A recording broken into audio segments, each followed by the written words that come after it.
ಸಂಚಿಕೆ ಶೂನ್ನಲ್ಲಿ ಸೂರ್ಯ ಮೀನಾ ಆಕ್ಟರ್ ಸ್ನೇಹಿತ್ ಮನೆಗೆ ಬರ್ತಾರೆ. ಒಳಗಡೆ ಬಂದ ಮೀನಾ ಮ್ಯಾನೇಜರ್ ಕೈಯಲ್ಲಿ ಹೂರ್ನ ಕೊಡ್ತಾಳೆ. ಆಗ ಸ್ನೇಹಿತು ಇವ್ರು ಯಾರು ಅಂತ ಕೇಳಿದಾಗ ಸರ್ ಇವ್ರು ನಮ್ಮ ಯಜಮಾನ್ರು ಸೂರ್ಯ ಅಂತ ಹೇಳ್ತಾರೆ. ಆಗ ಸೂರ್ಯನು ತನ್ನ ಪರಿಚಯ ಮಾಡಿಕೊಡ್ತಾ ಸರ್ ನಮ್ಮ ಫ್ರೆಂಡ್ ಒಬ್ಬ ಚೀತಾ ಅಂತ ಇದ್ದಾನೆ ಸರ್, ಅವ್ನು ನಿಮ್ಮ ದೊಡ್ಡ ಫ್ಯಾನ್ ಸರ್, ನಾನು ನಿಮ್ಮ ಜೊತೆ ಒಂದು ಸೆಲ್ಫಿ ತಗೋಬೋದಾ ಅಂತ ಹೇಳಿದಾಗ ತಗೊಳ್ಳಿ ಅಂತ ಹೇಳ್ತಿ ಒಪ್ಕೊಂತಾರೆ ಸ್ನೇಹಿತ. ಆಗ ಸೂರ್ಯ ಸ್ನೇಹಿತ್ ಜೊತೆ ಸೆಲ್ಫಿ ತಗೋತಾರೆ. ಹಾಗೆ ಸರ್ ನಾನು ನಿಮ್ಮನ್ನ ಒಂದ್ಸಲಿ ಪ್ಯಾಸೆಂಜರ್ನ ಡ್ರಾಪ್ ಮಾಡುವಾಗ ನಾಗರಬಾವಿ ಹತ್ರ ನೋಡಿದ್ದೆ ಅಂತ ಹೇಳಿದಾಗ ನಾಗರಬಾವಿನ ಓ ಅದು ವಿಶ್ವಾಸ್ ಮನೆ, ಅವರು ನಮ್ಮೆಲ್ಲ ಹೊಸ ಸಿನಿಮಾಕ್ಕೂ ಪ್ರೊಡ್ಯೂಸ್ ಮಾಡ್ತೀನಿ ಅಂತ ಬಂದರು. ನಾನು ಹೊಸಬ್ರಿಗೆ ಚಾನ್ಸ್ ಕೊಟ್ಟರೆ ಇಂಡಸ್ಟ್ರಿಲಿ ಬೆಳೀತಾರೆ ಅಂತ ಹೇಳಿ ಚಾನ್ಸ್ ಕೊಟ್ಟು ಅವ್ರನ್ನ ಮೀಟ್ ಮಾಡೋಕ್ಕಂತ ಹೋಗಿದ್ದೆ. ಆಗ ಅವರು ನಮ್ಮ ಮನೆ ಸೇಲ್ಗಿದೆ ಯಾರಾದರೂ ಇದ್ರೆ ಹೇಳಿ ಅಂತ ಹೇಳಿದ್ರು. ನಾನು ಒಂದಿಷ್ಟು ಜನಕ್ಕೆ ಹೇಳಿದ್ದೆ, ಆದರೆ ಆಮೇಲೆ ಅವ್ರ ಬಗ್ಗೆ ವಿಚಾರಿಸಿದಾಗ ಗೊತ್ತಾಯ್ತು ಒಬ್ಬರು ದೊಡ್ಡ ಫ್ರಾಡು ಅಂತ ಹೇಳಿ. ಅದು ಅವ್ರ ಮನೆಯೇ ಅಲ್ಲ, ಬಾಡಿಗೆಗೆ ಇದ್ಕೊಂಡು ಮನೆ ಮಾರಿ ಮೋಸ ಮಾಡಬೇಕು ಅಂತ ಮಾಡಿದ್ರು ಅಂತ ಹೇಳಿದಾಗ ಆ ಮಾತನ್ನ ಕೇಳಿ ಶಾಕ್ ಆಗ್ತಾನೆ ಸೂರ್ಯ. ಯಾರು ದುಡ್ಡನ್ನ ಕಳ್ಕೊಂಡು ಮೋಸ ಹೋದ್ರೋ ಏನು ಅಂತ ಹೇಳಿದಾಗ ಸರ್ ಅದು ನಮ್ಮಣ್ಣನೇ ಸರ್ ಅಂತ ಹೇಳ್ತಾರೆ. ಏನ್ರಿ ಅವ್ರಿಗೆ ಬುದ್ಧಿ ಇಲ್ವಾ ಓದಿಲ್ವಾ ಅಂತ ಹೇಳಿದಾಗ 5 ಡಿಗ್ರಿ ಓದಿದಾನೆ ಸರ್, 5 ಕೋಟಿ ಮನೆನ 3 ಕೋಟಿ ಮನೆಗೆ ಸಿಗುತ್ತೆ ಅಂತ ಹೇಳಿ 30 ಲಕ್ಷ ದುಡ್ಡು ಕೊಟ್ಟು ಮೋಸ ಹೋಗಿದ್ದಾನೆ ಸರ್. ಆಮೇಲೆ ವಿಚಾರಿಸಿದ ಮೇಲೆ ಗೊತ್ತಾಯ್ತು ಅದು 25 ಕೋಟಿಗಿನ್ನ ಜಾಸ್ತಿ ಬೆಲೆ ಬಾಳುತ್ತೆ ಅಂತ. ಸರ್ ಪ್ಲೀಸ್ ಸರ್ ನಿಮ್ಗೇನಾದರೂ ಅವನ ಬಗ್ಗೆ ವಿಷಯ ಗೊತ್ತಾದರೆ ಹೇಳಿ ಸರ್ ಅಂತ ಹೇಳಿದಾಗ ಅವನು ಮಾತಾಡ್ತಿರುವಾಗ ನನ್ನ ನೇಟಿವ್ ಮಡಿಕೇರಿ ಅಂತ ಹೇಳಿದ್ದ ಅಂತ ಸ್ನೇಹಿತ್ ಹೇಳ್ತಾನೆ. ಆಗ ಸೂರ್ಯ ಹೌದಾ ಸರ್, ಸರ್ ನಾವು ಪೊಲೀಸ್ ಕಂಪ್ಲೇಂಟ್ ಎಲ್ಲ ಕೊಟ್ಟಿದ್ದೇವೆ ಸರ್, ಅವನ ಬಗ್ಗೆ ಮತ್ತಿನ್ನೇನಾದರೂ ಗೊತ್ತಾದರೆ ನನಗೆ ಹೇಳಿ ಸರ್ ಅಂತ ಹೇಳಿದಾಗ ಸರಿ ಆಯಿತು ಅಂತ ಒಪ್ಕೊಳ್ತಾನೆ ಸ್ನೇಹಿತ. ಅದೇ ಸಮಯಕ್ಕೆ ಸರಿಯಾಗಿ ವಿಶಾಲಮ್ಮ ಸ್ನೇಹಿತ್ ಮನೆಗೆ ಬರ್ತಾರೆ. ಅಲ್ಲಿ ಸೂರ್ಯ ಮೀನಾನ ನೋಡಿ ಶಾಕ್ ಆಗ್ತಾಳೆ ವಿಶಾಲಮ್ಮ. ಆಗ ಸ್ನೇಹಿತ್ ನೀವು ಡೆಕೋರೇಷನ್ ಬಗ್ಗೆ ಕೇಳಿದ್ರಲ್ಲ, ಕಲ್ಯಾಣ ಮಂಟಪದಲ್ಲೆಲ್ಲ ವಿಚಾರಿಸಿದಾಗ ನಿಮ್ಮ ಬಗ್ಗೆನೇ ಹೇಳ್ತಿದ್ರು ಅಂತ ಹೇಳಿದಾಗ ಸರ್ ನಾನು ನನ್ನ ಬಗ್ಗೆ ಎಲ್ಲೂ ಹೆಮ್ಮೆಯಿಂದ ಹೇಳ್ಕೊಳ್ಳಲ್ಲ, ನಾನು ಮಾಡಿರೋ ಕೆಲಸನೇ ನನ್ನ ವ್ಯಕ್ತಿತ್ವನ ಸೂಚಿಸುತ್ತೆ ಅಂತ ಹೇಳಿ ವಿಶಾಲಮ್ಮ ತನ್ನ ಬಗ್ಗೆ ಹೊಗಳ್ಕೊಳ್ತಾ ಇರ್ತಾಳೆ. ಸ್ನೇಹಿತು ನೋಡಿ ಇವರು ನನ್ನ ಹತ್ರ ಡೆಕೋರೇಷನ್ಗೆ ಕೇಳೋಕಂತ ಬಂದಿದ್ರು, ಆರ್ಡರ್ನ ನಿಮಗೆ ಕೊಡ್ತಾ ಇದ್ದೀನಿ, ಕಲ್ಯಾಣ ಮಂಟಪದೊಳಗಡೆ ಸ್ಟೇಜ್ ಡೆಕೋರೇಷನ್ ಎಲ್ಲ ಮಾಡಿ, ಹಾಗೆ ಸ್ಟೇಜಿಂದ ಹೊರಗಡೆ ನೇಮ್ ಪ್ಲೇಟು, ಹಾಗೆ ನಮ್ಮ ತಂಗಿಗೆ ಕಾರ್ ಕೊಡ್ತಾ ಇದ್ದೀನಿ, ಅದನ್ನ ಇವ್ರು ಮಾಡ್ತಾರೆ ಅಂತ ಹೇಳಿದಾಗ ಸರ್ ಹಾಗೆಲ್ಲ ಆಗಲ್ಲ ಸರ್, ನನ್ನ ಹೆಸರಿಗೆ ಒಂದು ಬೆಲೆ ಇದೆ, ನಾನು ಮಾಡೋ ಕೆಲಸದಲ್ಲಿ ಬೇರೆ ಯಾರು ಮೂಗು ತೋರಿಸೋದು ನನಗಿಷ್ಟ ಆಗಲ್ಲ ಅಂತ ಹೇಳಿದಾಗ ನೋಡಿ ನಾನು ಇಷ್ಟೆಲ್ಲ ಹೇಳ್ತಾ ಇದ್ದೀನಿ, ನಿಮ್ಗೆ ಇಷ್ಟ ಆದರೆ ಮಾಡಿ ಇಲ್ಲ ಅಂದರೆ ಬಿಟ್ಬಿಡಿ ಅಂತ ಸ್ನೇಹಿತ ಹೇಳ್ತಾನೆ. ಆಗ ವಿಶಾಲಮ್ಮ ಒಪ್ಕೋತಾಳೆ. ಹೌದು ಹಾಗಿದ್ರೆ ನಿಮ್ಗೆ ಅಡ್ವಾನ್ಸ್ ಎಷ್ಟು ಬೇಕು ಅಂತ ಕೇಳಿದಾಗ ಸರ್ ನಾನು ಅಡ್ವಾನ್ಸ್ ಎಲ್ಲ ತಗೊಳ್ಳಲ್ಲ ಸರ್, ಪೂರ್ತಿ ಎಲ್ಲ ಕೆಲಸ ಆದ್ಮೇಲೆ ತಗೋತೀನಿ ಅಂತ ಹೇಳ್ತಾ ವಿಶಾಲಮ್ಮ ಅಲ್ಲಿಂದ ಹೊರಡ್ತಾಳೆ. ಆಗ ಮೀನಾ ಸರ್ ತುಂಬಾ ಥ್ಯಾಂಕ್ಸ್ ಸರ್ ನೀವು ನನಗೆ ಆರ್ಡರ್ ಕೊಟ್ಟಿದ್ದಕ್ಕೆ ಅಂತ ಹೇಳ್ತಾ ಇರ್ತಾಳೆ. ಆಗ ಸ್ನೇಹಿತ ನೋಡಿ ಪೂರ್ತಿ ಆರ್ಡರ್ನ ಅವ್ರಿಗೆ ಕೊಡಬೇಕು ಅಂತ ಮಾಡಿದ್ದೆ, ನೀವು 30 ಲಕ್ಷ ದುಡ್ಡು ಕಳ್ಕೊಂಡಿದ್ದೀನಿ ಅಂತ ಹೇಳಿದ್ರಲ್ಲ, ನನ್ನಿಂದ ಒಂದು ಚಿಕ್ಕ ಸಹಾಯ ಆಗಲಿ ಅಂತ ಕೊಟ್ಟೆ ಅಷ್ಟೇ. ಹೌದು ನಿಮ್ಗೆ ಎಷ್ಟು ಅಡ್ವಾನ್ಸ್ ಬೇಕು ಅಂತ ಹೇಳಿದಾಗ ಸರ್ ನಮ್ಗೆ ಅಡ್ವಾನ್ಸ್ ಎಲ್ಲ ಬೇಡ ಸರ್, ಕೆಲಸ ಎಲ್ಲ ಪೂರ್ತಿ ಮುಗಿದ್ಮೇಲೆ ನಾನು ತಗೋತೀನಿ ಅಂತ ಮೀನಾ ಹೇಳ್ತಾಳೆ. ಹಾಗೆ ಸೂರ್ಯ ಸರ್ ಆ ವಿಶ್ವಾಸ ಬಗ್ಗೆ ಏನಾದರೂ ಗೊತ್ತಾದರೆ ದಯವಿಟ್ಟು ನನಗೆ ತಿಳಿಸಿ ಅಂತ ಹೇಳ್ತಾ ಸೂರ್ಯ ಮೀನಾನು ಸಹ ಅಲ್ಲಿಂದ ಹೊರಡ್ತಾರೆ. ಈ ಕಡೆ ವಿಶಾಲಮ್ಮ ಸೂರ್ಯ ಮೀನನ್ಗೋಸ್ಕರ ವೇಟ್ ಮಾಡ್ತಾ ಇರ್ತಾಳೆ. ಅವ್ರು ಬಂದ ತಕ್ಷಣ ಅವ್ರನ್ನ ತಡೆದು ಏನು ಮುಖ ಪಳಪಳ ಅಂತ ಹೊಳಿತಾ ಇದೆ ಎಲ್ಲ, ಒಳಗಡೆ ಆರ್ಡರ್ ಸಿಕ್ಕಿದ ಖುಷಿಗ ಅಂತ ಪ್ರಶ್ನೆ ಮಾಡಿದಾಗ ಇಲ್ಲ ಅರಿಶಿಣ ಮತ್ತು ಚಂದದ ಸೋಪಿನ ಪ್ರಭಾವ ಅಂತ ಹೇಳಿ ಸೂರ್ಯ ಟಾಂಗ್ ಕೊಡ್ತಾನೆ.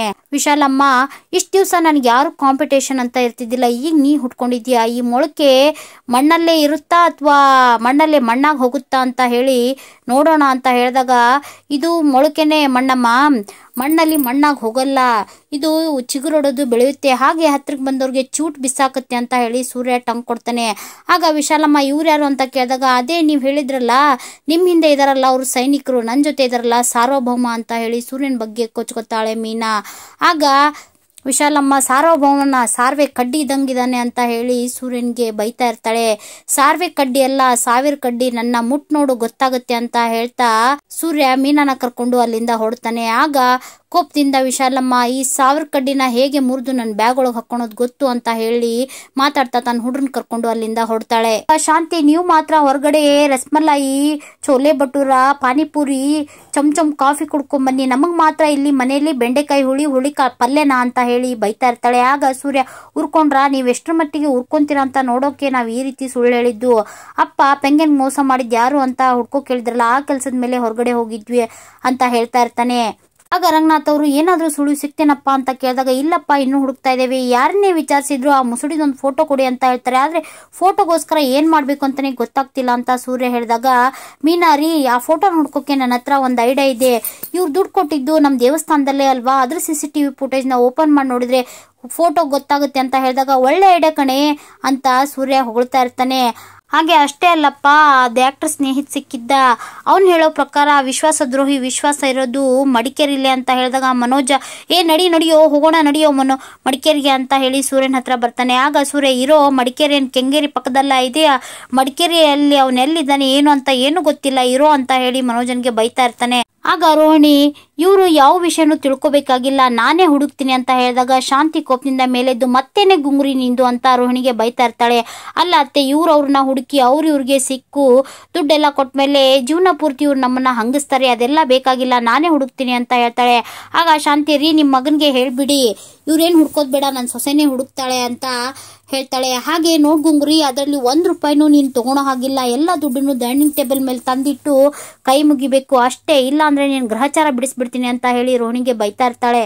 ಆಗ ಸೂರ್ಯ ಅಯ್ಯೋ ಅಪ್ಪ, ಇದನ್ನೆಲ್ಲ ಮೊದಲೇ ಹೇಳೋದಿತ್ತಲ್ಲ, ಸುಮ್ಮನೆ ಎಷ್ಟೊಂದು ದುಡ್ಡು ಖರ್ಚು ಮಾಡಿಬಿಟ್ಟೆ ಡೀಸೆಲ್ಗೆ ಅಂತ ಹೇಳ್ತಾ ಮೀನನ್ನ ಕರ್ಕೊಂಡು ಅಲ್ಲಿಂದ ಹೊರಡ್ತಾನೆ. ಆಗ ಈ ಕಡೆ ಸೂರ್ಯ ಮೀನಾ ಮಂಜುನ ಮೀಟ್ ಮಾಡಕಂತ ಬಂದಿರ್ತಾರೆ. ಆಗ ಮೀನಾ ಮಂಜ ನನಗೆ ಯಾಕೋ ನೀನ್ ವಿಡಿಯೋನ ಆ ಕಾಗೆ ಸುಬ್ಬುನೇ ರಿಲೀಸ್ ಮಾಡಿದ್ದು ಅಂತ ಅನುಮಾನ ಬರ್ತಿದೆ ಅಂತ ಹೇಳಿದಾಗ ಸೂರ್ಯ ನಿನ್ಗಿನ್ನೂ ಅನುಮಾನನೇನಾ, ಪಕ್ಕ ಅವನೇ ರಿಲೀಸ್ ಮಾಡಿದ್ದು ಅಂತ ಹೇಳ್ತಾ ಇರ್ತಾನೆ. ಆಗ ಮಂಜ ಹೌದು ಅಕ್ಕ, ಅವ್ನು ನನ್ನ ಹತ್ರ ಬಂದು ಹಂಗ್ಸೋ ರೀತಿ ಮಾತಾಡ್ತಾ ಇದ್ದ ಅಂತ ಹೇಳ್ತಾನೆ. ಆಗ ಸೂರ್ಯ ಅಲ್ಲ, ನನ್ನ ಫೋನಲ್ಲಿರೋ ವಿಡಿಯೋ ಅವ್ನಿಗೆ ಹೆಂಗೆ ಸಿಕ್ತು ಅದೇ ಗೊತ್ತಾಗ್ತಾ ಇಲ್ಲ.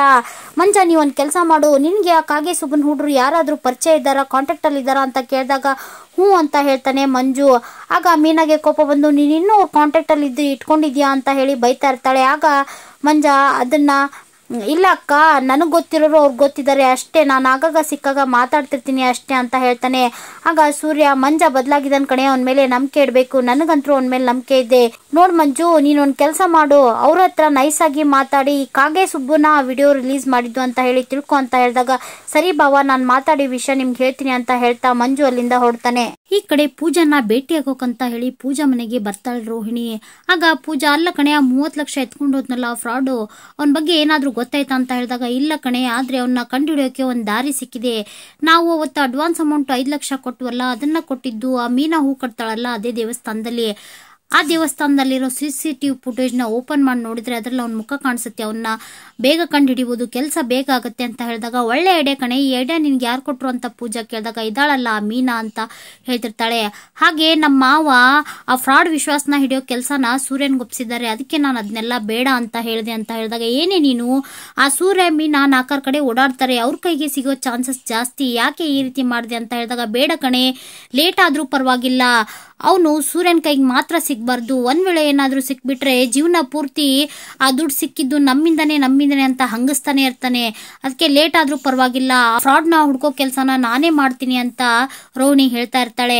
ಆಗ ಪೂಜಾ ಅಲ್ಲ ಕಣೆ, ಏನಾದ್ರೂ ಪರವಾಗಿಲ್ಲ, ಎಂಡ್ ಆಫ್ ದ ಡೇ ನಿಮ್ಗೆ ದುಡ್ಡು ಸಿಗೋದು ಮುಖ್ಯ ಅಲ್ವಾ ಅಂತ ಹೇಳಿದಾಗ ಇಲ್ಲ ಕಣೆ, ಆ ದುಡ್ಡನ್ನ ನಾನೇ ಹುಡುಕ್ಬೇಕು, ನಾನೇ ಹುಡುಕಿದ್ರೆ ಮತ್ತೆ ಅತ್ತೆ ಪ್ರೀತಿನ ಗಳಿಸ್ಬೋದು, ಆ ಮನೇಲಿ ಮತ್ತೆ ನನ್ಗೆ ಮರ್ಯಾದೆ ಸಿಗುತ್ತೆ, ಅದೇ ಆ ಮೀನಾ ಅವ್ರಮ್ಮ ಹೂ ಮಾರ್ತಾರಲ್ಲ ಅದೇ ದೇವಸ್ಥಾನದಲ್ಲಿ, ಆ ಕೆಲ್ಸಕ್ಕೆ ನಾವು ಹೋಗ್ಬಾರ್ದು, ಅದಕ್ಕೆ ನಾನು ಕಾಗೆ ಸುಬ್ಬನ್ನ ಕಳಿಸ್ತಾ ಇದ್ದೀನಿ ಅಂತ ಹೇಳಿದಾಗ ಏನೇ ಕಾಗೆ ಸುಬ್ಬ ಯಾಕೆ ಅಲ್ಲಿ ಹೋಗ್ಬೇಕು, ಅಲ್ಲಿಗೆ ಸೂರ್ಯ ಬರ್ತಾನೆ, ಸುಮ್ನೆ ಗಲಾಟೆ ಆಗುತ್ತೆ ಅಂತ ಹೇಳಿದಾಗ ಹೌದು ಕಣೆ, ಮುಳ್ಳನ್ನ ಮುಳ್ಳಿಂದಾನೇ ತೆಗಿಬೇಕು, ರೌಡಿಯಿಂದಾನೇ ಡೀಲ್ ಮಾಡ್ಬೇಕು ಅಂತ ರೋಹಿಣಿ ಹೇಳಿದಾಗ ಪೂಜಾ ಕ್ರಿಮಿನಲ್ ಇಂದಾನೇ ಮಟ್ಟ ಹಾಕ್ಬೇಕು ಅಂತ ಹೇಳಿದಾಗ ಪೂಜನ್ನ ಗುರಾಸ್ತಾ ಇರ್ತಾಳೆ ರೋಹಿಣಿ. ಈ ಕಡೆ ಕಾಗೆ ಸುಬ್ಬನ್ನ ಮೀಟ್ ಮಾಡೋಕಂತ ಹೇಳಿ ರೋಹಿಣಿ ಹಾಗೂ ಪೂಜಾ ಹೊರಗಡೆ ಬಂದಿರ್ತಾರೆ. ಆಗ ಪೂಜಾ ಅಲ್ಲ ಕಣೆ, ಆಫೀಸಲ್ಲೇ ಮೀಟ್ ಮಾಡ್ಬೋದಿತ್ತಲ್ಲ ಅಂತ ಕೇಳಿದಾಗ ಅಯ್ಯೋ ಆಫೀಸಲ್ಲಿ ಆ ಮೀನನ್ ತಮ್ಮ ಮಂಜ ಕೆಲಸ ಮಾಡ್ತಿದ್ನಂತೆ, 1-2 ಸಲ ನಾನು ದುಡ್ಡು ತಗೊಂಡಿರೋ ವಿಷಯನ ಊದ್ಬಿಟ್ಟಿದ್ದಾನೆ. ಆ ಸೂರ್ಯ ಅದನ್ನೆಲ್ಲ ಬಂದು ಮನೋಜ್ಗೆ ಚಾಡಿ ಹೇಳಿದಾಗ ಮನೋಜ್ ಪ್ರಶ್ನೆ ಮೇಲೆ ಪ್ರಶ್ನೆ ಕೇಳ್ತಾ ಇದಾರೆ, ಅದಕ್ಕೆ ಕಣೆ ಹೊರಗಡೆ ಮೀಟ್ ಮಾಡಕ್ ಬಂದೆ ಅಂತ ಹೇಳಿದಾಗ ನಿನಗೆ ಟೆನ್ಷನ್ ಆಗ್ತಿಲ್ವೇನೆ, ನನಗೆ ತಡ್ಕೊಳಕ್ ಆಗ್ತಿಲ್ಲ ಅಂತ ಪೂಜಾ ಹೇಳ್ತಾಳೆ. ಆಗ ರೋಹಿಣಿ ಒಂದ್ ಕಡೆ ಆ ಬಜಾರಿ ಶಾಂತಿ, ಇನ್ನೊಂದ್ ಕಡೆ ಆ ಬಂಬು ಬಜಾರ್ ಸೂರ್ಯ, ನಡುವೆ ಈ ಕಸ್ತೂರಿ ನಿವಾಸ್ ಮನೋಜ, ಇವ್ರೆಲ್ಲರ ಕಡೆ ಸಿಕ್ಕೊಂಡು ಗೋಳಾ ಇಡ್ತಿದ್ದೀನಿ ಕಣೆ ಅಂತ ತನ್ನ ಕಷ್ಟನ ಹೇಳ್ಕೊತಾಳೆ. ಆಗ ಪೂಜಾ ಕಾಗೆ ಸುಬ್ಬನ್ಗೆ ಕಾಲ್ ಆದ್ರೂ ಮಾಡೆ ಅಂತ ಹೇಳಿದಾಗ ಫೋನ್ ಮಾಡ್ತಿರ್ತಾಳೆ ರೋಹಿಣಿ. ಅದೇ ಸಮಯಕ್ಕೆ ಕಾಗೆ ಸುಬ್ಬ ತನ್ನ ಹುಡುಗನ್ನ ಕರ್ಕೊಂಡು ಬೈಕಲ್ಲಿ ಅಲ್ಲಿಗೆ ಬರ್ತಾ ಏನ್ ಮೇಡಮ್ ಫೋನ್ ಮಾಡಿದ್ದು, ಏನ್ ವಿಷಯ, ಆಫೀಸ್ಗೆ ಬರ್ಬೋದಿತ್ತಲ್ಲ ಅಂತ ಹೇಳ್ತಾನೆ. ಇಲ್ಲ, ನಾನು ನಿಮ್ಮ ಹತ್ರ ಒಂದು ಇಂಪಾರ್ಟೆಂಟ್ ವಿಷಯ ಮಾತಾಡೋದಿತ್ತು, ನಾವು ನಾಗರಬಾವಿಯಲ್ಲಿ 3 ಕೋಟಿ ಮನಿ ತಗೊಂಡಿದ್ದೀವಿ ಅಂತ ಹೇಳಿದಾಗ ಏನ್ ಮೇಡಮ್, ಲಕ್ಷ ಕೇಳಿದ್ರೆ ಲಕ್ಷ ಸಾರಿ ಯೋಚನೆ ಮಾಡ್ತೀರಾ, 3 ಕೋಟಿನ ಎಲ್ಲಿಂದ ದೋಚಿದ್ರಿ ಅಂತ ಕೇಳ್ತಾನೆ. ಅದೆಲ್ಲ ಬಿಡಿ, ಪೂರ್ತಿ ವಿಷಯ ಕೇಳಿ ಅಂತ ಹೇಳಿ ನಡೆದ ವಿಷಯನೆಲ್ಲ ಹೇಳಿ ತಾನು ಮೋಸ ಹೋಗಿದ್ನೆಲ್ಲ ಹೇಳ್ತಾಳೆ. ಆಗ ಕಾಗೆ ಸುಬ್ಬ ಪೊಲೀಸ್ ಕಂಪ್ಲೇಂಟ್ ಕೊಡ್ಬೋದಿತ್ತಲ್ಲ ಅಂತ ಹೇಳಿದಾಗ ಅದನ್ನು ಕೊಟ್ಟಿದ್ದೀವಿ, ನೀವು ಸಹಾಯ ಮಾಡಿ ಅಂತ ಹೇಳಿದಾಗ ಫೋಟೋ ಗಿಟೋ ಏನಾದ್ರು ಇದೆಯಾ ಅಂತ ಕೇಳ್ತಾನೆ. ಅದೇ ನಾವು ಆ ಮೀನವ್ರಮ್ಮ ಹೂ ಕಟ್ತಾರಲ್ಲ ಆ ದೇವಸ್ಥಾನದಲ್ಲಿ ಅವ್ನಿಗೆ 5 ಲಕ್ಷ ದುಡ್ಡನ್ನ ಕೊಟ್ಟಿದ್ವಿ, ಅಲ್ಲಿರೋ CCTV ಫುಟೇಜ್ ನ ಓಪನ್ ಮಾಡಿ ತೋರಿಸಿದ್ರೆ ಅವ್ನು ಯಾರು ಅಂತ ನಿನ್ಗೆ ಗೊತ್ತಾಗುತ್ತೆ ಅಂತ ಹೇಳಿದಾಗ ಸರಿ ಮೇಡಮ್ ಆಯ್ತು, ಆದ್ರೆ ನಾವು ಬೇರೆಯವ್ರಿಗಾದ್ರೆ 10% ಕಮಿಷನ್ ತಗೊಂತೀವಿ, ನಮ್ಗೆ ಗೊತ್ತಿರೋರಲ್ಲ 2% ಓಕೆನಾ ಅಂತ ಹೇಳಿದಾಗ ಸರಿ ಆಯ್ತು ದುಡ್ಡನ್ನ ಹೊಂದಿಸ್ತೀನಿ ಅಂತ ಹೇಳ್ತಾಳೆ ರೋಹಿಣಿ. ಆಗ ಕಾಗೆ ಸುಬ್ಬ ತನ್ನ ಹುಡುಗನ ಕರ್ಕೊಂಡು ಅಲ್ಲಿಂದ ಹೊರಡ್ತಾನೆ. ಈ ಕಡೆ ಸೂರ್ಯ ತನ್ನ ಕಾರಲ್ಲಿ ಫಾರಿನ್ ಪ್ಯಾಸೆಂಜರ್ಸ್ ನ ಕರ್ಕೊಂಡು ಹೋಗ್ತಾ ಇರ್ತಾನೆ. ಆಗ ಪ್ಯಾಸೆಂಜರು ನಮ್ಮ ಇಂಡಿಯಾನು ಆ ದೇಶದ ತರ ಇಂಪ್ರೂವ್ ಆಗಿದೆಲ್ಲ, ಮೆಟ್ರೋ ದೊಡ್ಡ ದೊಡ್ಡ ಬಿಲ್ಡಿಂಗ್ ಎಲ್ಲ ಬಂದಿದೆ ಅಂತ ಹೇಳಿ ಖುಷಿಯಿಂದ ಮಾತಾಡ್ತಾ ಇರ್ತಾರೆ. ಆಗ ಸೂರ್ಯ ಸರ್ ತಾವೆಲ್ಲಿಂದ ಬಂದಿದ್ದು ಅಂತ ಕೇಳಿದಾಗ ಮಲೇಷಿಯಾ ಅಂತ ಹೇಳ್ತಾರೆ. ಓಹೋ ಮಲೇಷಿಯಾನಾ, ಯಾಕಪ್ಪ ನಿನ್ಗೂ ಮಲೇಷಿಯಾ ಗೊತ್ತಾ, ಮಲೇಷಿಯಾಕ್ ಹೋಗಿದ್ಯಾ ಅಂತ ಕೇಳಿದಾಗ ಇಲ್ಲಮ್ಮ ನಾನು ಹೋಗಿಲ್ಲ, ನಮ್ಮ ಮನೆಯಲ್ಲೇ ಒಂದು ಮಲೇಷಿಯಾ ಇದೆ ಅಂತ ಹೇಳಿದಾಗ ಮಲೇಷಿಯಾನಾ, ಹೌದಮ್ಮ ನಮ್ಮ ಮನೆಯಲ್ಲಿ ಒಬ್ರು ಮಲೇಷಿಯಾದವ್ರು ಇದ್ದಾರೆ, ಮಲೇಷಿಯನ್ ಬ್ರೀಡು ಅಂತ ಮಾತಾಡ್ತಾ ಇರ್ತಾನೆ. ಆಗ ಅಜ್ಜಿ ನೋಡಪ್ಪ ನಾವೆಲ್ಲಿ ಬುಕ್ ಮಾಡಿದ್ವೋ ಅಲ್ಲೇ ಪಾಯಿಂಟ್ ನಿಲ್ಲಿಸ್ತೀಯಾ ಅಥವಾ ಬೇರೆ ಎಲ್ಲಾದ್ರೂ ನಿಲ್ಲಿಸ್ತೀಯಾ ಅಂತ ಕೇಳಿದಾಗ ಯಾಕಮ್ಮ ಏನ್ ವಿಷಯ ಅಂತ ಕೇಳ್ತಾನೆ ಸೂರ್ಯ. ಇಲ್ಲಪ್ಪ ಇವ್ರದ್ದು ಹುಟ್ಟಿದಬ್ಬ ಇತ್ತು, ಅದಕ್ಕೋಸ್ಕರ ದೇವಸ್ಥಾನಕ್ಕೆ ಹೋಗಿ ಪೂಜೆ ಮಾಡಿಸ್ಬೇಕು ಅಂತ ಹೇಳಿದಾಗ ಸರಿ ಆಯ್ತಮ್ಮ, ಇಲ್ಲೇ ಪಕ್ಕದಲ್ಲಿ ನನ್ನ ಹೆಂಡತಿ ಹೂ ಕಟ್ತಾಳೆ, ಆ ದೇವಸ್ಥಾನದಲ್ಲಿ ಪೂಜೆ ಮಾಡಿಸಿದ್ರೆ ನಿಮ್ಗೂ ಒಳ್ಳೆ VIP ಟ್ರೀಟ್ಮೆಂಟ್ ಸಿಗುತ್ತೆ ಹೇಳ ಅಂತ ಹೇಳಿದಾಗ ಸರಿ ಆಯ್ತು ಅಂತ ಒಪ್ಕೊಂತಾರೆ ಆ ದಂಪತಿ.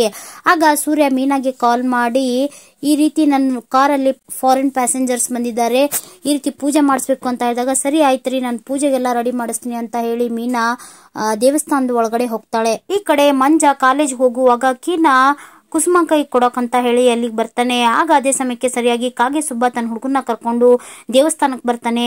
ಆಗ ಮಂಜ ಕಾಗೆ ಸುಬ್ಬನ್ನ ಗುರಾಯಿಸ್ತಾ ಇರ್ತಾನೆ. ಆಗ ಕಾಗೆ ಸುಬ್ಬ ಮಾತಾಡ್ತಾ ಟ್ರಸ್ಟಿ ಎಲ್ಲಿ ಸಿಗ್ತಾರೋ ಅಂತ ಹೇಳಿ ಗುಣಗ್ತಾ ಒಳಗಡೆ ಹೋಗ್ತೇನೆ. ಆಗ ಮಂಜನ್ಗೆ ಡೌಟ್ ಬಂದು ಅಮ್ಮ ಇರಮ್ಮ ಮೀನಾಕ್ಕ ಒಳಗಡೆ ಇದ್ದಾಳೆ, ಅವನು ಮೀನಾಕ್ಕಂಗೆ ಏನಾದ್ರು ಮಾಡ್ಬೋದು, ನಾನು ನೋಡ್ಕೊಂಡು ಬರ್ತೀನಿ ಅಂತ ಹೇಳ್ತಾ ದೇವಸ್ಥಾನದ ಒಳಗಡೆ ಮಂಜನು ಹೋಗ್ತಾನೆ.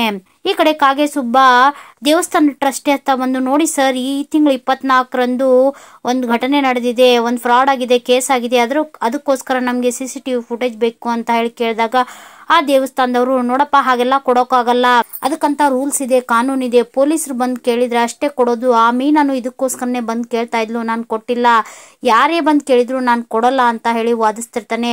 ಆಗ ಕಾಗೆ ಸುಬ್ಬ ಅವನಿಗೆ ಲಂಚ ಕೊಡೋಕಂತ ಹೋಗ್ತಾನೆ. ಏನೋ ಲಂಚ ಕೊಡ್ತಾ ಇದೀಯಾ, ಆ ಪೊಲೀಸರು ಬಂದು ಹೇಳಿ ಆಗ ಕೊಡ್ತೀನಿ, ಹಾಗಂತ ಬೇರೆ ಯಾರೇ ಬಂದು ಹೇಳಿದ್ರು ನಾನು ಕೊಡಲ್ಲ ಅಂತ ಹೇಳಿದಾಗ ಕಾಗೆ ಸುಬ್ಬ ಅಲ್ಲಿಂದ ಹೊರಡ್ತಾನೆ.